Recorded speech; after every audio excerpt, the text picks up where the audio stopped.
Have UCI just destroyed the bike fits of all pro cyclists? Today we're going to talk about the new UCI regulations on handlebar width, shifter position and wheel rim depth. So what are the new UCI regulations around handlebars and shifter position?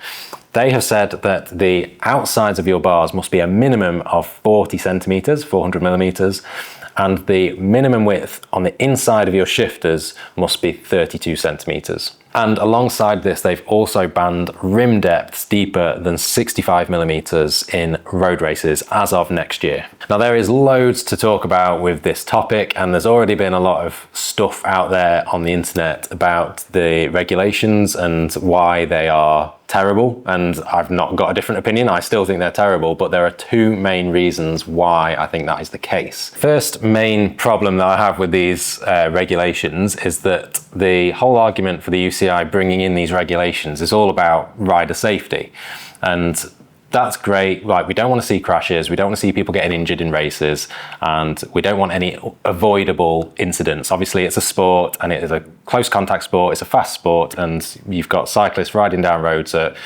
40 miles an hour and things are going to happen and they are going to crash. However, I haven't seen any data, and the UCI hasn't presented any data that explicitly states that riders riding on bars under 40 centimeters of width are more likely to crash than riders on bars over 40 centimeters of width. And I think if they'd have presented these regulations in a way that explicitly says, look, we've done all this research and we've proven that riders on 36 and 38 centimeter bars crash more than riders on 40 and 42 centimeter bars, then I think we could all look at it and go, right, okay, well, fair enough. Like, if that is the case, and if the data and the research says so, then you can sort of handle these changes a little bit better, because there's an obvious reason as to why you'd want these changes implemented. But the fact that they just have seemingly picked this number of 40 centimeters at the bar and 32 centimeters at the shifters completely out of thin air without sort of any science, any evidence, I really think that was a big problem and a big mistake as to how these recommendations have been implemented. So let's think about rider safety and actually discuss why they might have brought this rule in, and think about the reasons and what they're trying to achieve. So in terms of safety, they're obviously trying to slow the peloton down, and this has been, they've actually said this outright and said that the way they're trying to reduce crashes, the number of crashes, is to slow the peloton down. And narrower bars and those sorts of riding positions are definitely more aerodynamic. So if you have a wider bar, the thought process is you're going to be a bit less aerodynamic and therefore slower. So that might be one thing that they're trying to do. And then the other reason is around stability and safety and control of the handlebars. Now, on a narrower bar, the handling is a little bit more twitchy versus a wider bar in general. That's just sort of physics. However, in certain situations, especially in pro racing and when they're getting into these aerodynamic positions where they're dropping their elbows down and having horizontal forearm positions, the rider stability and the way that they can control that bike is often a lot worse with a rider who should be on a narrow bar and is having to adapt to a wider bar. And there was a really good reel by Tim Allen at Swannier, London. We'll put his link in the description, and we'll just play this video that he captured comparing riders on a 40 centimeter bar, 32 centimeter hoods versus a really narrow bar and a really narrow hood position, and you can definitely see that the rider is way less stable in that wide position rather than a narrow position. So arguably the control that rider has over the bike is a lot worse in a wider bar position. The other main problem that I have with this rule and the way that they've presented this rule and implemented it is that there is no separation or no separate rule for riders of different heights or for women. So as with TT bikes, if you're a certain height, you have different regulations in the way that your bike can be set up to suit your height.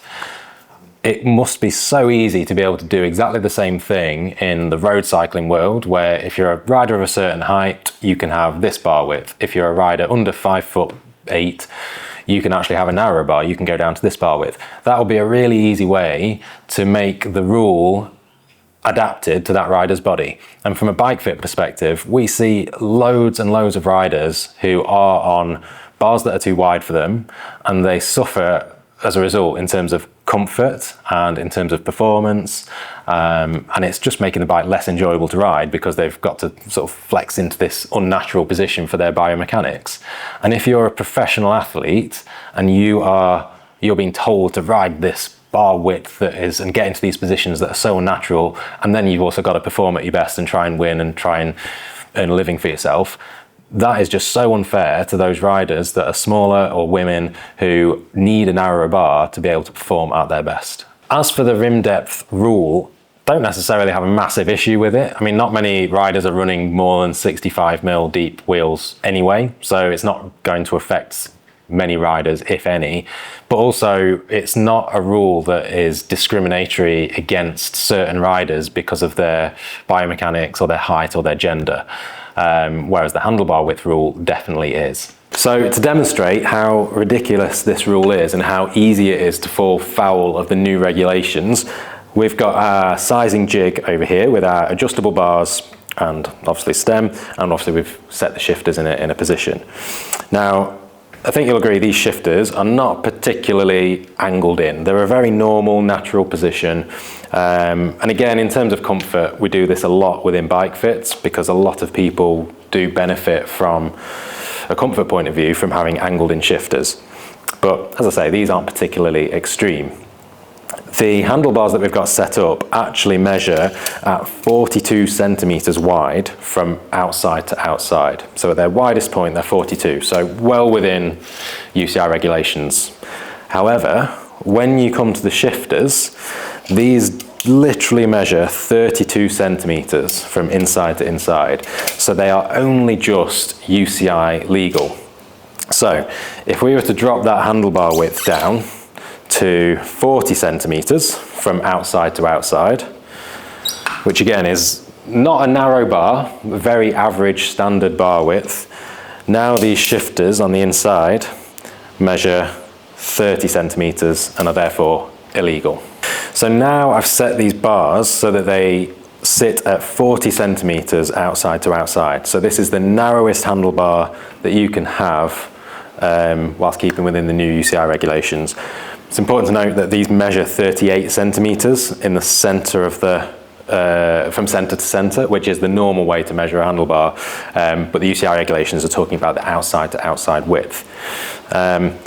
And I've positioned these shifters in a way that only just sit legally. So these shifters actually measure again at 32 centimeters from the inside to the inside, and you can see that the shifter position that you have to achieve because of the bar width looks a little bit silly. It looks like the shifters are sticking out from the bar, which again, from an ergonomic and biomechanical point of view, that is not going to be comfortable on shoulders, neck, hands, wrists.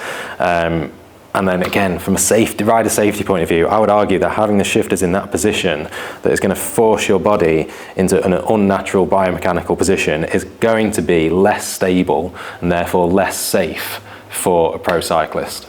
So again, these are with what we would call a 38 centimeter handlebar from center to center.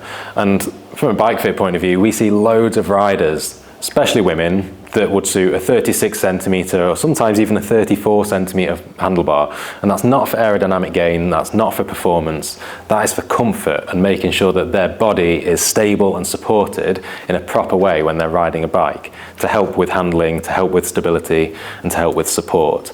So if you can only just make a 38 centimeter handlebar fit and be UCI legal, what are all these other riders going to do that actually need a 36 or a 34 centimeter handlebar? They're going to have their shifters pointed out really aggressively, which again is unsafe and not doable from a control point of view of the bike, or ride a bar width that is going to put their shoulders and neck in a position that is going to be uncomfortable, unstable, and definitely less optimal. Let us know your thoughts in the comments. Obviously, most people watching this and most people riding bikes do not need to be UCI legal.